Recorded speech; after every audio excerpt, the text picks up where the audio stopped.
leveling the playing field นะคะ a teacher's role amid change นะคะครูกับการสร้างโอกาสทางการศึกษาที่เท่าเทียมท่ามกลางความเปลี่ยนแปลงนะคะโดย Rafe Esquith นะคะค่ะเดี๋ยวต่อไปนะคะจะเป็นการกล่าวต้อนรับและเกริ่นนำนะคะโดยนางสาวทันธิดาวงประสงค์นะคะผู้อำนวยการสำนักนวัตกรรมและทุนการศึกษากองทุนเพื่อความเสมอภาคทางการศึกษาค่ะ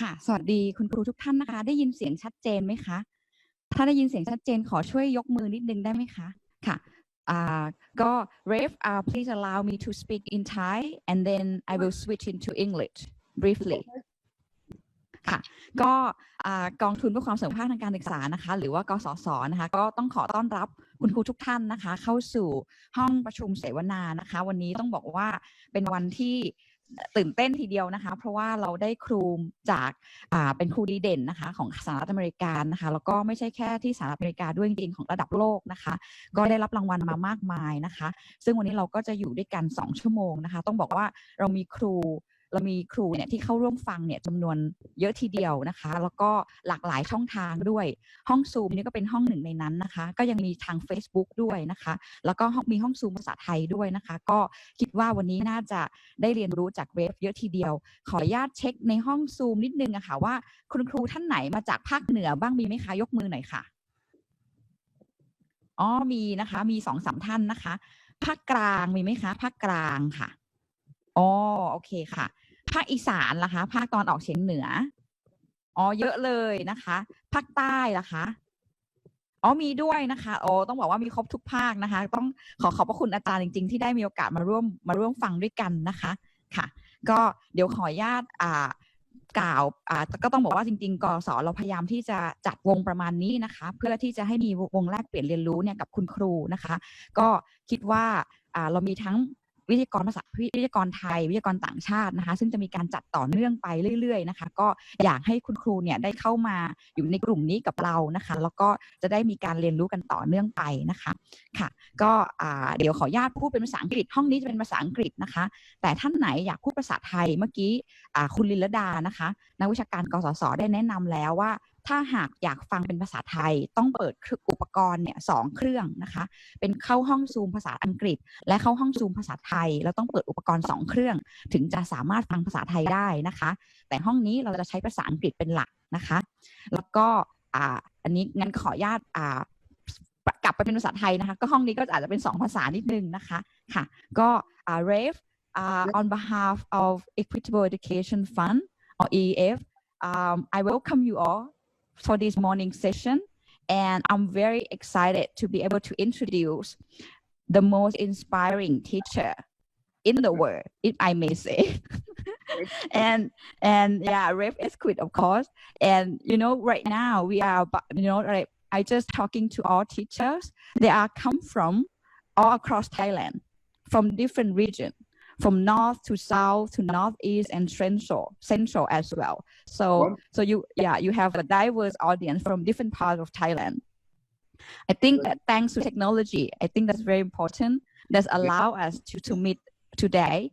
And okay, let me introduce Rafe briefly. I think so Rafe for the past 3 decades has taught 5th grade in public school in LA, and his students mostly migrant children and live in poverty, but are usually learning English as a second language. But they have performed very well, and many of them had gone to university, and he has lighted the fire and curiosity of students through math, science, and reading Shakespeare, and not to mention rock and roll as well. So that's very, I think that's very inspiring. And also you have achieved, recognition across the world, from the Queen to the Dalai Lama. So I think this is just the few recognition that I can mention. Yeah, but also Rafe, you are also a great friend of Thailand, because you had traveled to Thailand 2 times, and we have been translated your 2 books actually. So it had been read by many Thai teachers. So that's very, I think, inspiring for all of us. And when we reached out to him, to Rafe, he immediately said yes. So we are so appreciative of your generous and continued support. So without further ado, I think please join me and welcome Red Esquid. Well, thank you, everybody. So I guess I will start talking now, if that's okay. Good morning. Thank you so much for all of the staff that made this possible, and thank you all for joining me this morning. I'm very grateful to you. I want to start by saying that even though I've had success as a teacher, I don't have all the answers. Many Americans think they know everything. I'm not that kind of American. I make mistakes all the time. Not all my students love me. Not all the parents love me. My government really doesn't love me, as I like to joke. So I have bad days just like all teachers, but I have had some success. And I come today to tell you a few things that I do. And my hope is that you can use some of these things with your students to help them become great. That's all. But if you don't like some of my ideas, don't use them. That's okay. There are many, many ways to be a good teacher.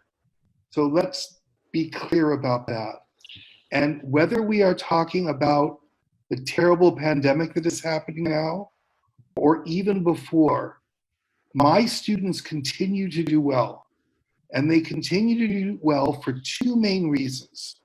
And before we talk about their success, I want to tell you about the two things I think about all the time when I teach, and I hope you will think about it too. I also hope the parents will think about this who are listening. I'm a parent. I'm a father of 4 children who are all very successful. And when I look at the way I teach my students and the way I raise my own children, there's really no difference. It's really the same thing. So let me give you 2 ideas that I want you to think about. First of all, and it's the most important thing I can tell you, when you are a teacher, you must be the person you want the children to be.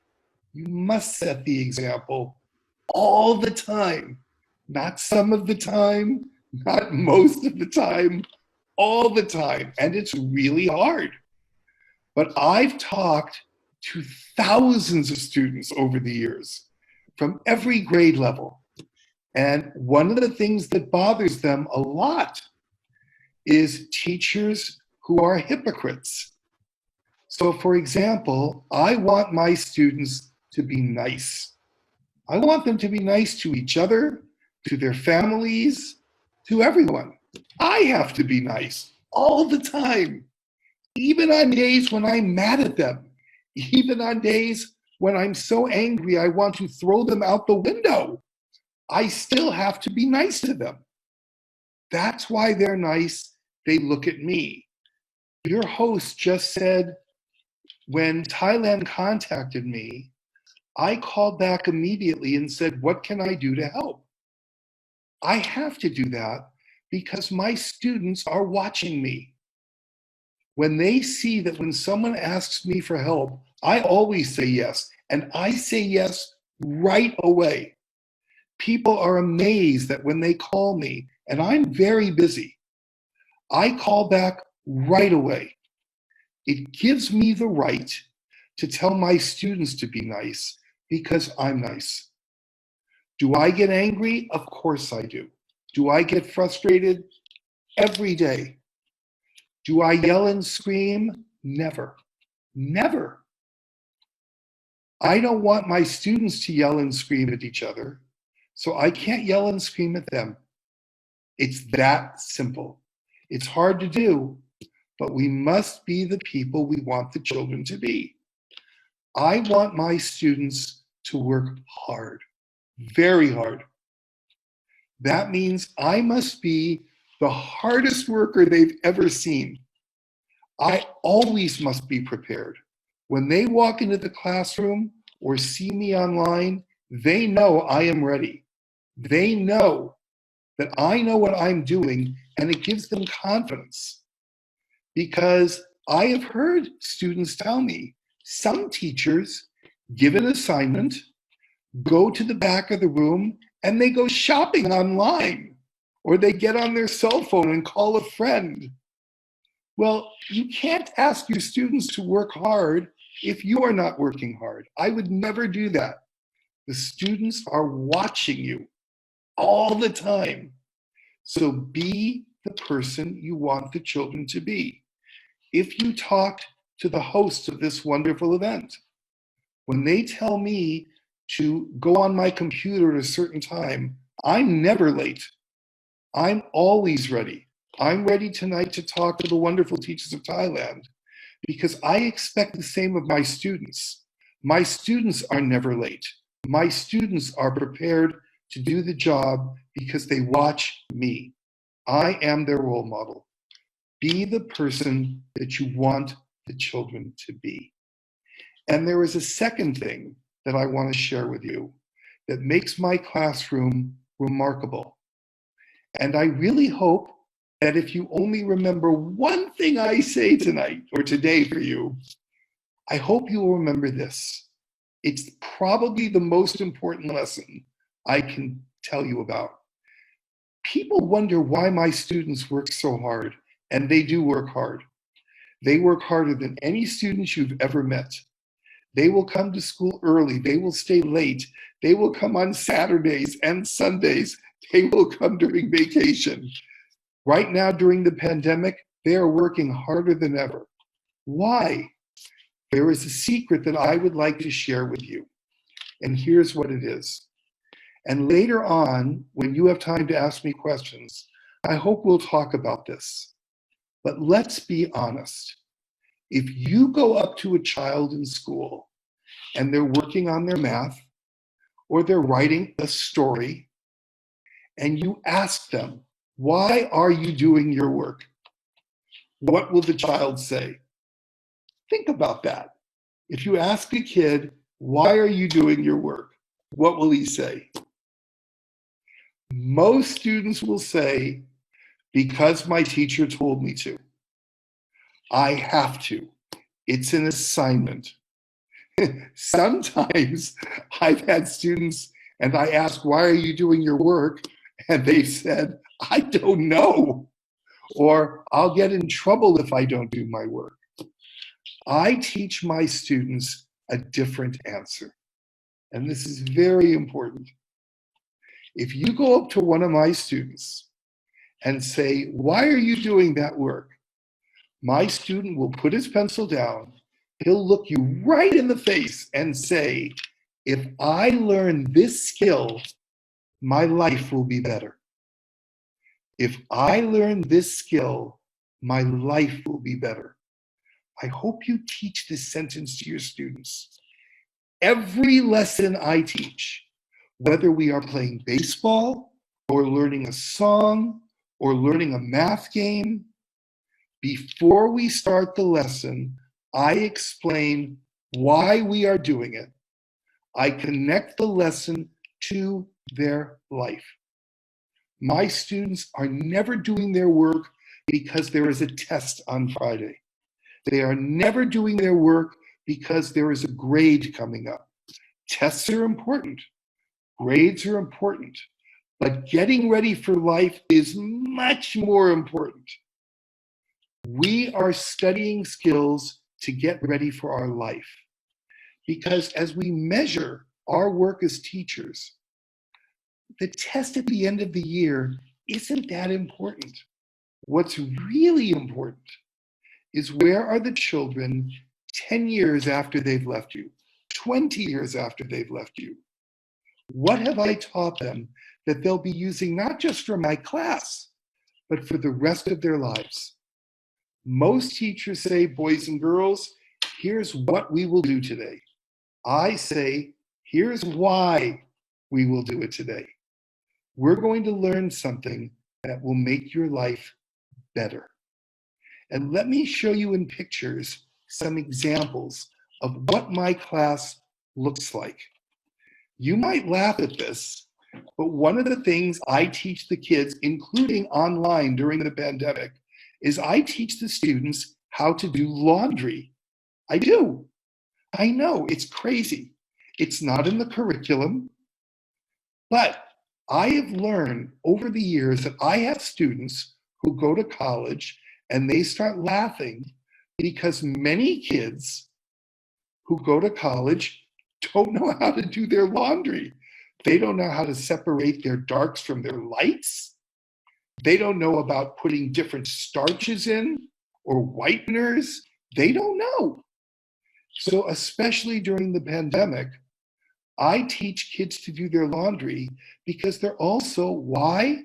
Helping their family during a difficult time. And their family is important. So is it possible to show that picture that I sent of the kids doing laundry? Well, if you look at picture 1, that is a picture taken in New York City. My students were traveling to New York City. And of course they do that.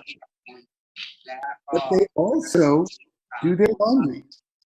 And if you look closely at the picture, the kids are very organized. They are learning to be very organized. When we travel, nobody loses any clothing. And when they go to college, they will know how to take care of their clothing. During this pandemic, we've had laundry lessons in my class. And many of the children have been helping their families do the laundry. But we always explain, why are we doing this? If you know how to do your laundry, your life will be better. Another very important lesson we learn in our class is to have empathy, to think of other people. I hope you can see picture 2. This is a group of my middle and high school students, and they are traveling to a famous university. They are touring the university. And there is a girl in red. She's a student. This is a university called Princeton. And she is talking to the students what it will be like if they go to Princeton. If you look at the students very closely, look at the way the students are standing. No one is looking at a phone. No one is looking in another direction. No one. No one is talking to each other. All of these students have a phone. All of these students are friends with one another and love to talk. But right now, someone else is talking. And in our class, whether it's a pandemic or not, we show respect to other people. I show respect to all people too. I am grateful for the people who've joined this session and are willing to talk about teaching. So I must give them my best effort, my best attention, because I want my students to treat people with respect. If you look at picture 3, this is the same tour. They are sitting inside a cafeteria and they're sitting around tables while the speaker is way at the front. But if you look at the students' body language, everybody is paying attention to the speaker. I did not tell them I was taking a picture. This is the way they behave when a speaker talks. Not just me. I know teachers who say, my class is bad, but they always listen to me. Well, that's not good teaching. I teach my students, you need to listen to everybody. If somebody is nice enough to give you a tour of a college, you must show them that you respect them and you value what they have to say. Of course, there will be times to be silly. There will be lots of times for laughter and playing around, but not during a college tour. We respect other people. We know how hard it is to give a tour, and we always show them respect. And picture 4 is my favorite picture ever. In 40 years of taking pictures of students, this is my favorite picture, and I'll tell you why. In New York City, there is a famous place called Central Park. And right across the street is where the Beatle, John Lennon, was killed in 1980. My students are all musicians and they love the Beatles. There is a place in Central Park where the word imagine, one of John Lennon's famous songs, is artistically on the ground in a mosaic. And thousands of people from around the world come to this spot. They bring flowers, they sing songs, they want to pay their respect to the great John Lennon. And when my students and I were there were thousands of people, thousands. And everybody, of course, wanted to take a picture next to the word imagine. And I had 20 students with me. And it was impossible because every time you even walked toward the spot, 1 million people tried to get their picture there. So I told the kids, all right, everybody, we're going to be able to take one picture. You've got 2 seconds. When I say go, run to the spot, look at me, and I'll take the picture. 1, 2, 3, go. Look carefully at the picture. I did not tell them to line up in rows. Look at the kids in front. They put their hands on their knees. I didn't tell them that. Why did they do that? Because they wanted the people behind them to also be in the picture. Have you ever seen kids take a school picture? People put fingers up, they make silly faces to make their friends look foolish. We don't do that. Everybody has a smile and everybody shows everybody respect. Why would you stick your fingers over somebody's head and ruin their picture when it might be the only time they're ever there? This is the kind of thinking that is in my class. We respect each other. We are very nice people. We work hard and we know why we are working hard. Always why. Why do we behave when we take a picture? Not because their teacher said so, but because we respect other people. In the pandemic, why do we wear a mask? We don't wear a mask for ourselves. We wear a mask because we don't want to hurt other people.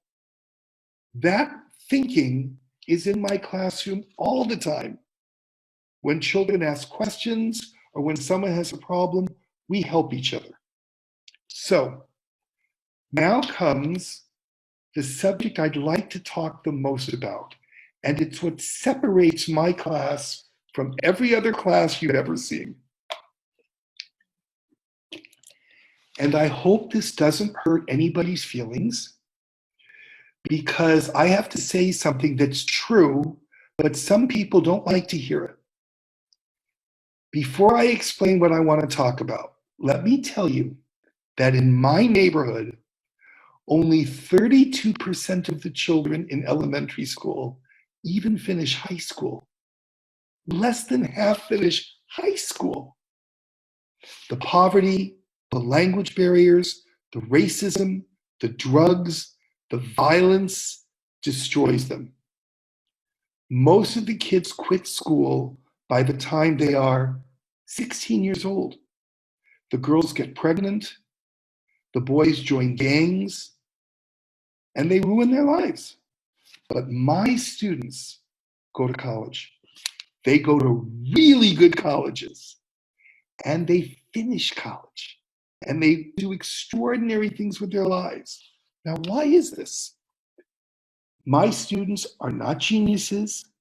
They're not smarter than any students. They're not more talented.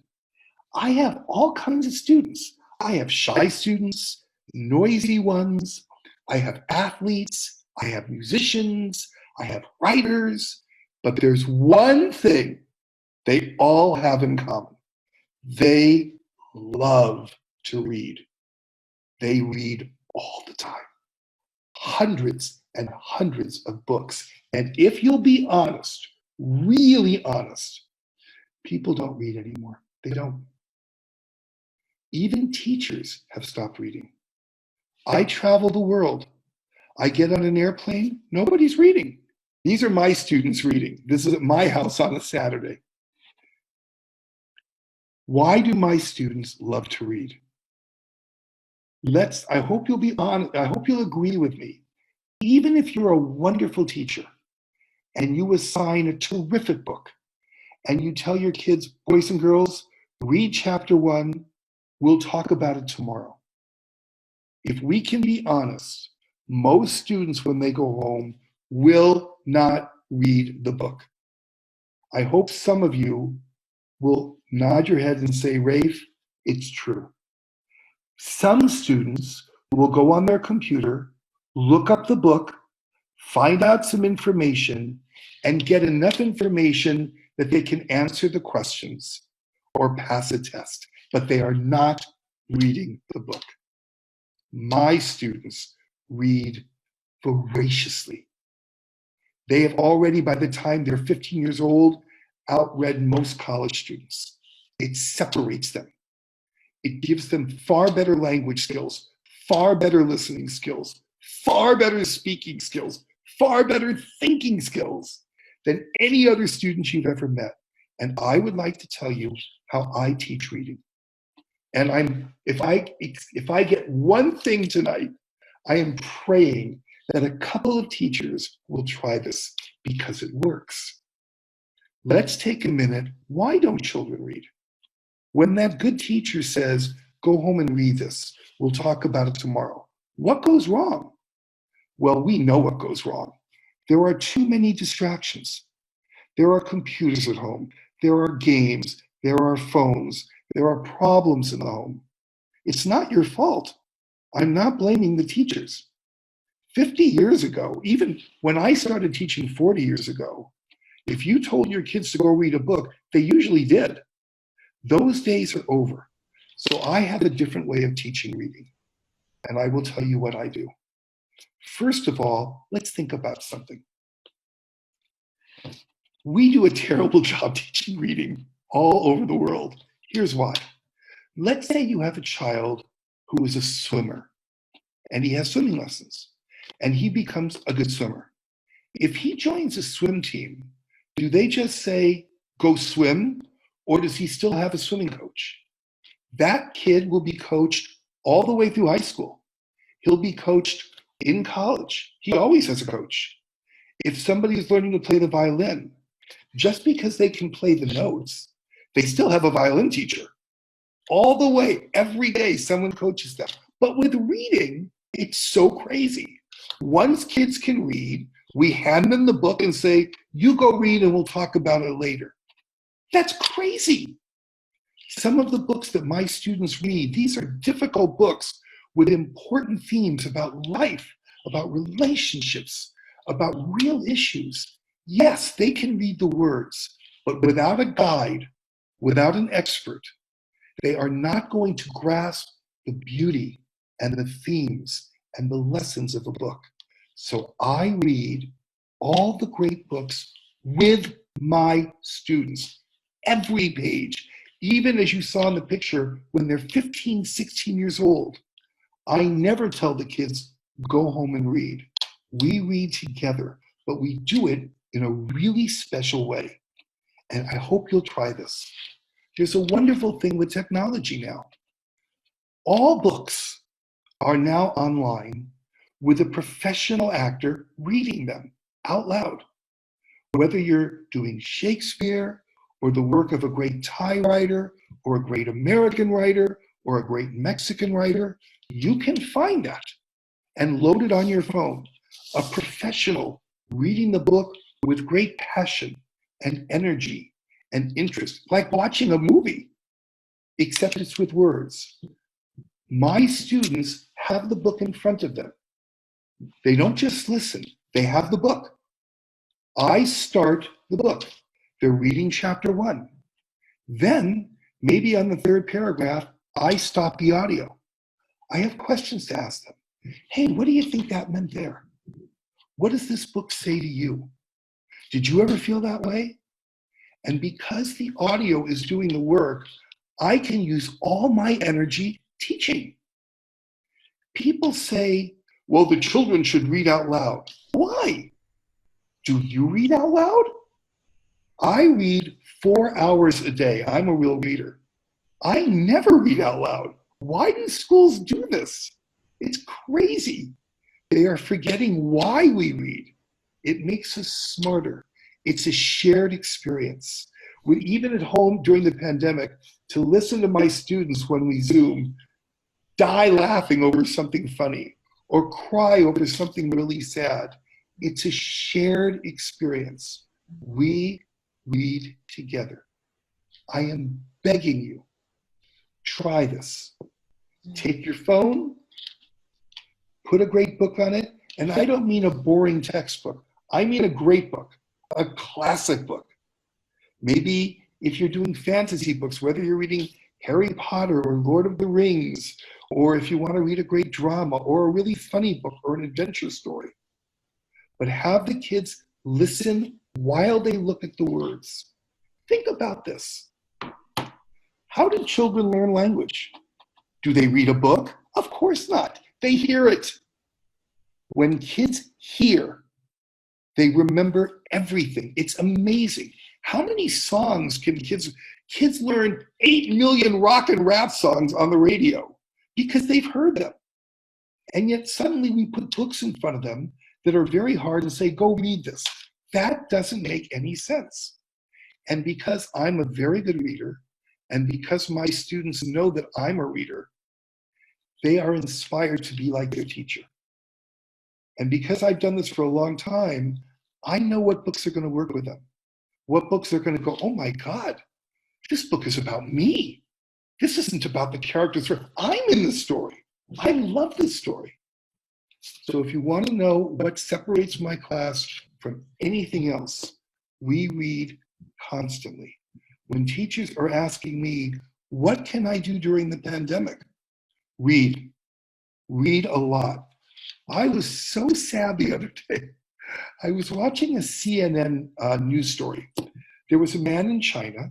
He owned a small business, and like a lot of small businessmen, he was having terrible problems. He had to close his shop. It's terrible. Seems like a very nice man. And he's dying to get back to work. And he said, it's so horrible being at home. All I do is look at my phone and look at the television. And I was thinking, what are you talking about? Why aren't you reading? What a wonderful, people don't even think anymore that that's something I can do during this time. When people ask my students, are these hard times for you? They are hard, but they're not that hard because my students are readers, and we've lost that. If you make your students readers and love to read, they're going to have a much better future. It's not easy. I've had teachers tell me, oh, Rafe, you don't understand. I can't sit for an hour or 2 hours. Yes, you can. You absolutely can. I'm not that smart a guy, and I do it. You can do this, and I'm begging you. But remember, the children must have the book in front of them. Don't just have them listen. Now they're not reading. That's a listening exercise. They must have a copy of the book. They're turning the page. Like in that pictures you saw, all the kids were absolutely glued to their books. And you can't see in the picture, but they were listening. They were hearing the book on an audio while they read. And there's one other thing that I do, because I've read the book thoroughly. Every day we're about to read, I know what's coming up, and I don't spoil the story for them. But for example, we just read an amazing book called The Boys in the Boat, about a group of boys 100 years ago who won the gold medal at the Olympic Games rowing. And these kids came from terrible poverty. But I knew that in every chapter, they mentioned places in the United States where my students don't know these places. So before we read the chapter, I showed them pictures and maps. I knew what was coming, where they would be a little bit confused or they might not understand. I don't tell them what's going to happen, but I give them all the information they need to understand and making reading a really pleasurable experience. Reading is supposed to be fun. And there's another thing. I got some questions from teachers around the world, and they've been having problem during the pandemic of connecting the class. They lose kids. Kids show up on Monday, but then they're not there on Tuesday. How do I connect the class? reading. We finish chapter 3 and the kids are like, oh no, what do you mean we have to stop? What happens? Well, you'll have to come back tomorrow. It's like making it an exciting adventure. So please, please think about reading.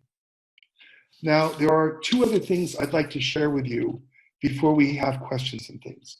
One, I'd like to show you 2 really easy things you can do with math, even during the pandemic, that no matter whether you are teaching kindergarten or teaching high school, this works. First of all, I hope you can see what I'm going to hold this up to the screen. On a computer, I make all 10 digits, 0 through 9, and I cut them up into little squares. Let's see if we can see this. This is showing up on the screen. I don't think so. There we go. Every kid has 10, oops, I'm going the wrong way, 10 of these numbers. And when we start a math lesson, you saw the 3, here's the 1, they all have the 10 squares in front of them. And maybe, let's say today we're working on multiplication or whatever skill. Before we start doing the 20 problems, we warm up. Just like a basketball team before the game, they warm up. And we do something called mental math. And I'll tell you why it's really effective. So many times when you're teaching math, you have the 4 students, and the 4 students are great. They know every answer, their hand is always up in the air, wonderful. But what about the kids who are quiet or shy or who don't get their hands up fast enough? How do they participate? Try to imagine that all of my students have these 10 squares in front of them, and I give them a problem. And I'll say something like this. Everybody take the number 8. So they're all thinking 8. And then I say, add 5. So now they're all thinking 13. And then I say, subtract 11 and show me your answer. And all the kids have to hold up a 2. And I can see it on the screen. So not one kid answers, they're all answering. And this way they get used to doing math in their head. And the beautiful thing is, that's a simple problem. Now, let me show you how you can expand this. Let's say you're a geometry teacher. So instead of just simple numbers, you can say, okay, kids, let's start with the number of degrees in a right angle. So they have to be thinking 90. And then you say to them, subtract, let's say, why don't you subtract 9? And now they're thinking 81. And then you say, show me the square root. And they have to hold up a 9. Now they're learning their square roots. But there's something even better. If you love history the way I do, you can add history into your mental math. So for example, because I live in the United States, our country was born in the year 1776. So I'll say to the children, everybody think of the year the country was born. And they're remembering 1776. And then I'll say to them, subtract from that the number of the president that Abraham Lincoln was. And they have to know that Lincoln was the 16th president. So they have to subtract 16. So you can now add history into your math lesson because there are so many numbers we want the kids to know. We want them to know how many meters there are in a kilometer. We want to know how many thirds there are in 1. You can add fractions. You can put money into your questions. Days of the week, months in a year, no matter what grade level you're teaching. If you do 10 or 15 minutes of mental math, everybody is involved, not just the 1 or 2. And the other beautiful thing is some of the kids say, well, can we lead the lesson now? And a kid takes over and he makes up a problem and the class follows. And now they're thinking how much fun math is. Why are we doing this?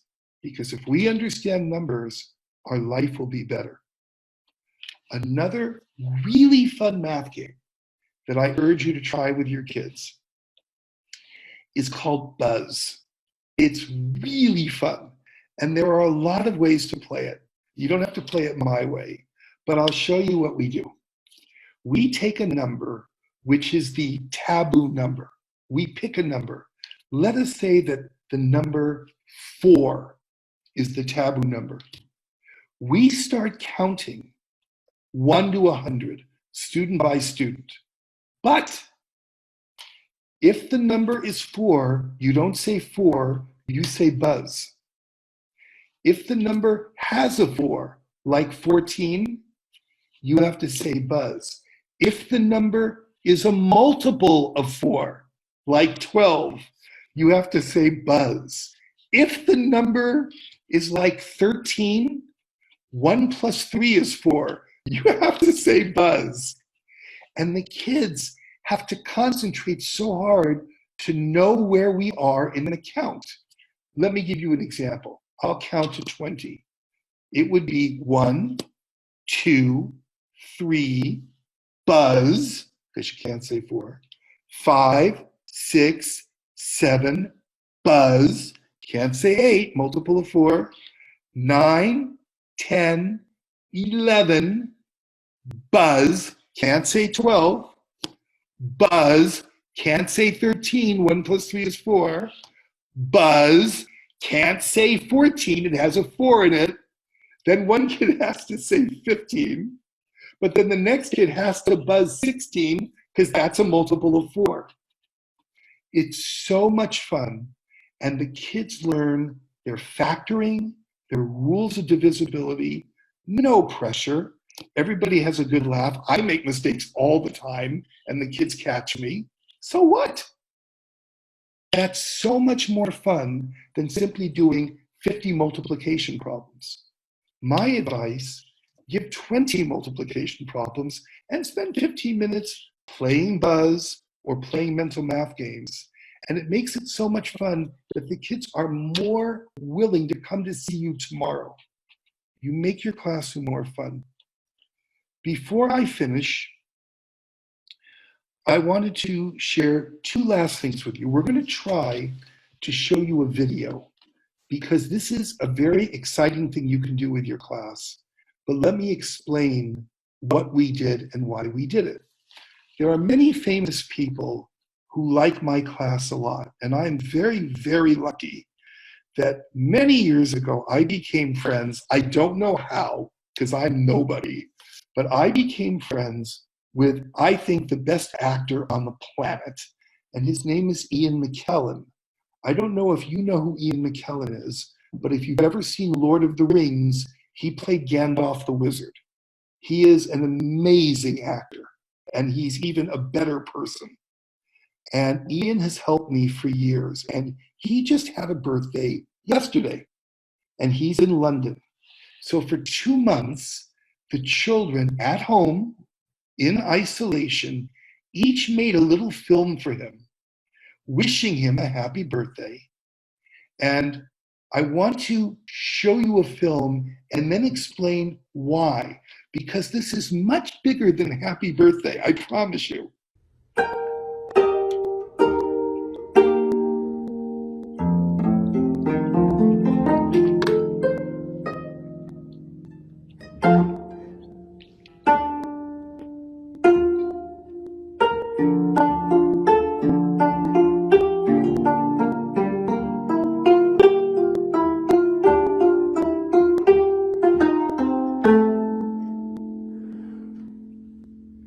Happy birthday, Ian! My name is Joyce, and I love reading, music, and playing table tennis. I play many instruments with the Hobart Shakespeareans. I'm off to college next year, and I would not be going without your help. This is Joyce. She comes from a very difficult family situation. Her parents fight all the time. She actually goes to bed at night and holds the pillow over her head because she can't stand the screaming. But she's a fantastic musician, and she just got a scholarship to a famous college in America. She has worked very hard. In the film, she plays 8 musical instruments. And what she did was she has a Korean harp, and she played a song from the Walt Disney film Beauty and the Beast. And the reason she played that song was that Ian was in the film Beauty and the Beast, so she wanted to play a song for him. She thanks Ian in the film and says she wouldn't be going to college without his help, and she's very grateful and that she loves him.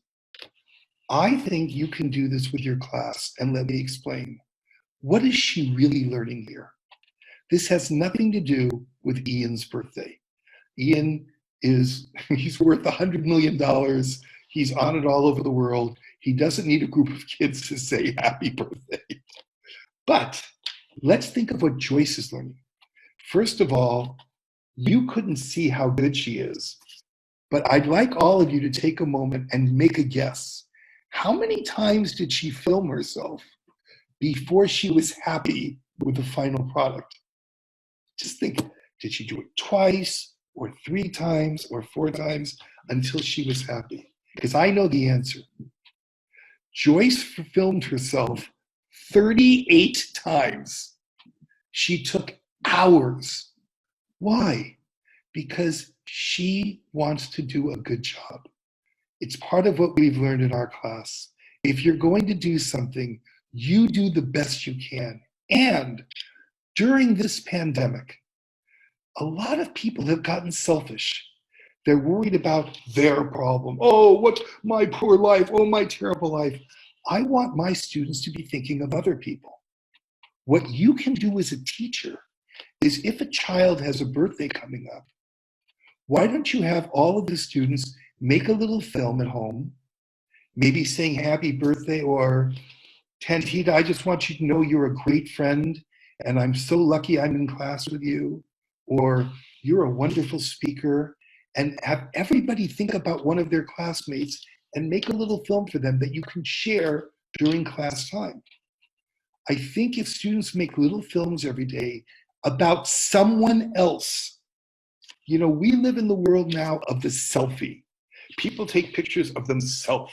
People go on their Facebook page to tell about what they ate or what they're doing or what they're wearing. I want my students to make films for other people, that they have nothing to do with it.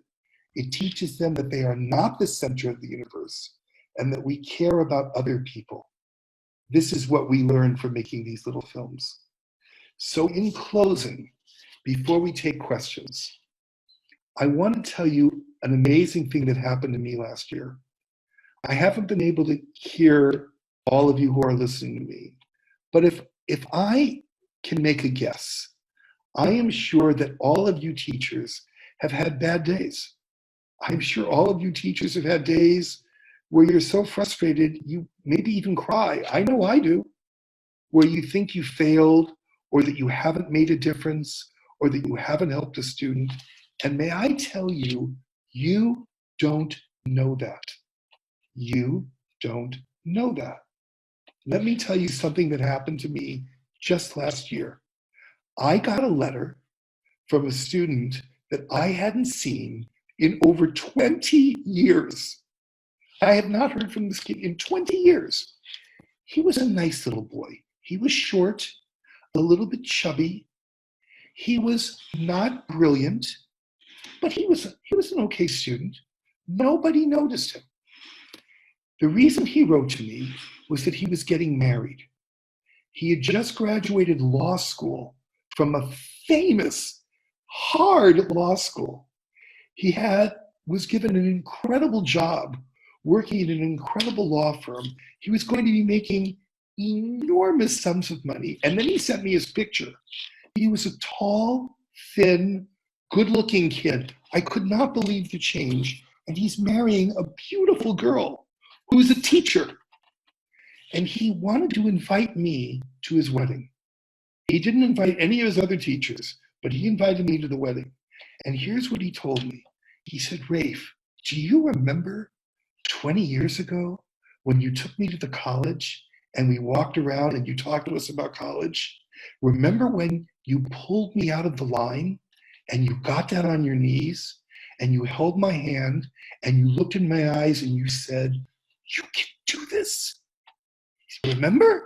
And I'm thinking, no, I don't remember talking to him about college. I don't even remember taking him to the college. But that one moment 20 years ago changed his life. It changed his life. Because for 15 seconds, I looked him right in the eye and I said, you can do this. You can do it. And because of that, today, he's a happy, successful young man. I never knew that I had an effect on him. So I want to tell all the teachers out there, when you think you are failing, you don't know that. You might have wonderful successes and you never hear about it. And that's part of the sad part about teaching, because we're people.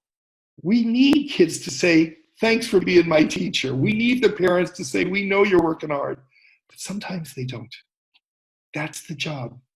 And I'm really proud that I'm a teacher, and I'm so honored that you would take some time to spend with me.